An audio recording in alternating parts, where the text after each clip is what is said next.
Olá, eu sou o Nuno Pablo Henrique e os componentes do meu grupo são Jean e Judson. Jean Cláudio, Judson Belfort. Nós somos alunos do primeiro ano D e iremos falar sobre os Lusíadas, canto 7. O canto 7 começa com a chegada dos portugueses na Índia. Nas primeiras 14 estrofes, o poeta elogia o espírito de cruzados dos portugueses em relação ao restante dos povos europeus. A partir da segunda estrofe, segundo Camões, na segunda estrofe, os reis e os nobres das outras nações europeias rompiam em grandes lutas sem honras e injustas. Entre a estrofe 4 e 7, Camões revela a verdadeira fé, enfraquecendo o poder cristão, incluindo os ingleses, franceses e alemães. Já na estrofe 9, faz uma referência a uma lenda em que Cadmo mandou alguns companheiros à fonte de Ares, que era guardada por um dragão que os acabou devorando. Cadmo matou o dragão e Atenas o aconselhou a semear os dentes do animal. Ele seguiu tal conselho e da terra começaram a brotar soldados. Cadmo, vendo que os homens eram ameaçadores, começou a jogar pedra neles. Tais não identificando quem os feria, os soldados não identificavam quem os feria, os soldados começaram a acusar uns aos outros e assim massacraram-se. Cada um começou a matar o outro. Restaram só 5, ficaram 5, que ajudaram o Cadmo a fundar Tebas. Agora, o próximo integrante do grupo vai falar. Segundo Camões, a civilização era maculada. Na estrofe 12, segundo Camões, a civilização era maculada, ou seja, cobrida pela presença dos turcos que se difundiram cada vez mais. Ele dirigia-se aos povos europeus e, primeiro, refere-se aos feitos desumanos do povo ignorante que obriga gregos, armênios, georgianos a educar seus filhos nos preceitos do Alcorão.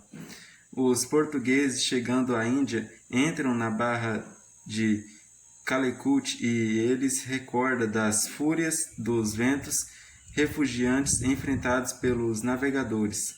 Os pescadores em leves embarcações mostram a eles o caminho para Calicut, onde vive o rei da Índia. Vasco da Gama manda sua chegada. Este mensageiro encontra o Mouro Monsalde, que fica muito admirado ao vê-los longe da pátria. Monsalde convida ao ir à sua casa, onde recebe e lhe dá de comer. Depois disso, Monsalde e o seu enviado regressam à capital de Vasco da Gama e fornecem alimentos acerca da Índia. Alguns tempos depois, Vasco da Gama desembarca com nobres portugueses, é recebido pelo Catual, que o leva ao palácio do Samorim. Após os discursos de apresentação, o Samorim recebe os portugueses e seu palácio. A partir da estrofe 66, enquanto os portugueses eram acolhidos pelo rei, Samorim ordenava a Catual que pegasse mais informações portuguesas.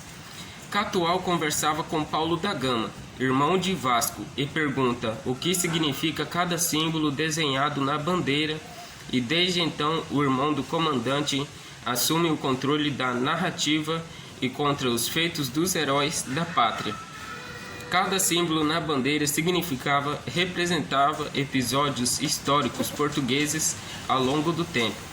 Da estrofe 78 até o final do canto, Canções faz inovações ninfas do Tejo e do Mondego, quem tinha sido sua felicidade e pode inspiração para prosseguir.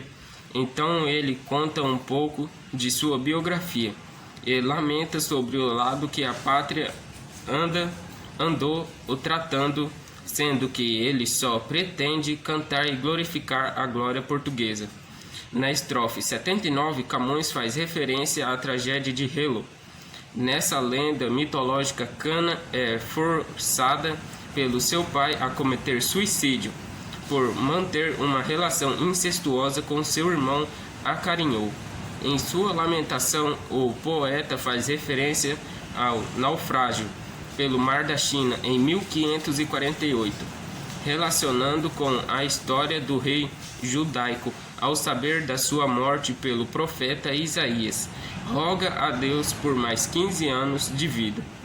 Camões, indignado e inúmeras pessoas que não merecem a glória de seu canto, são eles os mensageiros, os que atuam movidos por interesses pessoais, em prejuízo de bem comum e do seu rei. Os que atuam movidos pela ambição, os que sobem por poder e influência, os que compram cargas importantes, permitindo dar vida aos seus vícios, e quem exercem despoticamente o poder.